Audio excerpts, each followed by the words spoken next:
I'm Jackie Marcinko, your Tupperware lady, here to do a demo about our microwave stack cooker. But I want to show you how great this stack cooker is. Okay, first of all, it's a nice hard plastic and obviously has many components. It's got a lid here that can be used as a trivet, but tonight we're going to use that lid to make a dessert. It has a strainer component. I'm going to cook some vegetables in that today. A 1 3/4 cup component that you could do part of your dinner in. I'm going to put the protein, chicken tonight, in there. And then the bottom component is a 3-quart component. It also comes with 2 seals so that if you make something ahead of time, you can seal it up and put it in your fridge. We're not going to do that though. We're going to go ahead and fix this up and cook. Tonight I'm going to do a chicken and stuffing with vegetables. It's a generic box stuffing mix that I will use a pair of Tupperware scissors to get into. I'm going to do that as my base layer tonight. So we're going to put that in. And then it calls for 1.5 cups of hot water. I have one of our Tupperware containers with measurements on the side. I've already added the hot water to it. We are going to add that on top of the stuffing, stir it up, and add some butter as well. That's the directions off of the mix. So, put that to the side. All right. I'm using Tupperware's spatula here to mix with. Our spatula is wonderful. It's silicone, so things don't stick to it. The head of the spatula actually will come right off for nice ease of cleaning. You could use this top part to frost a cake with, but right now I'm going to use it to stir. Okay, in addition to some hot water, this calls for pieces of butter. So I am going to add those in there, and that will make that a yummy stuffing. Okay, and cut that all up. It says to spread it evenly around the stuffing mix, so I've just artfully arranged it there. Our next layer is going to be chicken. So I add the next layer of the stack cooker. My chicken is in a that's a bowl here. It has been marinating for a few minutes in just a simple ranch dressing, store-bought.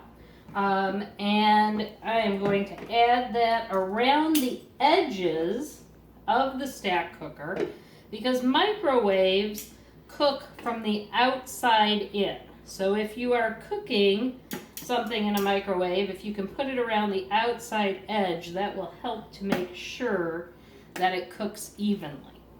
Okay. So this was 2 chicken breasts that each one was cut in half with a pair of scissors.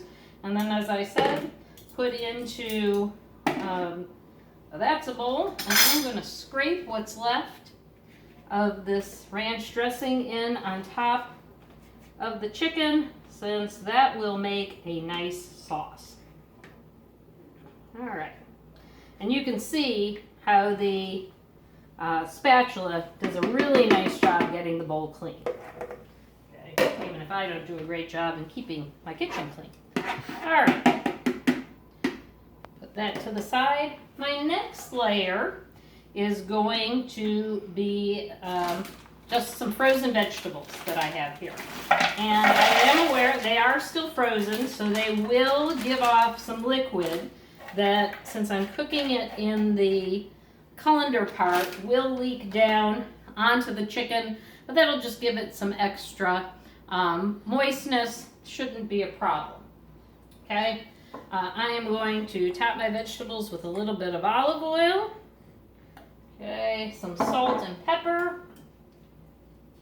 And that should be it for the vegetables. Okay, a little salt, a little bit of pepper. There we go. Okay. Now, the final layer of our stack cooker tonight is going to be our dessert. And I'm going to do basically a cherry cobbler, but a simple cherry cobbler. It's done with canned cherry filling. So Tupperware has this wonderful can opener that opens a little differently than other can openers. Instead of cutting your can, it will unseal it along the edge. It's easy to use. Once you get it on there correctly, you just give it a twist. And rather than, like I said, cutting and leaving a sharp edge, it will actually unseal the side of the lid from the can. And you'll know once you've gone all the way around, because that lid will begin to feel like it's going to pop off. And then you can grab it with a little tooth at the front, and it comes right off like that. It is not sharp at all. So great. It also, as you can see, there is nothing there. It doesn't come in contact with the food.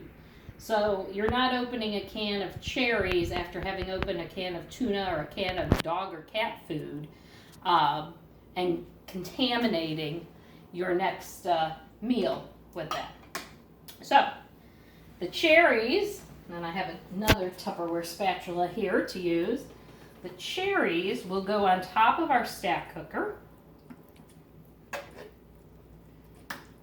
Okay. And then we will top that. So we're going to have basically a cherry cobbler tonight as our dessert. And then we will top that with just a Jiffy cake mix turned into a cobbler topping. The directions for this is on the side of the cake mix. They call it fruit magic, but you pour your cake mix into a bowl, and then you add pieces of softened butter and cut that in, and I do have a pastry cutter here to help cut it in. And then we're going to put that on top of our stack cooker on top of the cherries, and that will give us a cobbler. So, all right. Here we go. We cut that in. So I have an old-fashioned pastry cutter. Many of you probably have these. If not, you could use a couple of forks to cut it in. I should have probably used a bigger bowl because I just knocked some of my cake mix out.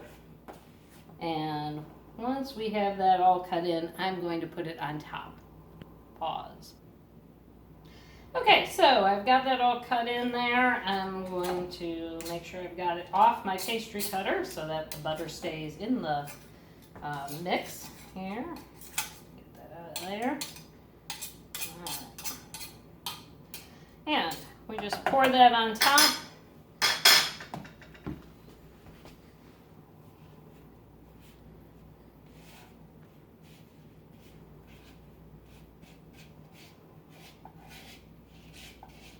Okay, spread that out, and that will make a nice cherry cobbler for dessert. Okay, we are going to put this whole thing into the microwave for 25 minutes, and we will come back 25 minutes from now to see what we have. Okay, we're almost done here in the microwave. Yep, there we go. One of the features of the stack cooker, well, apparently it overflowed just a little bit, that dessert, but is that the handles stay cool. So I can remove this from the microwave.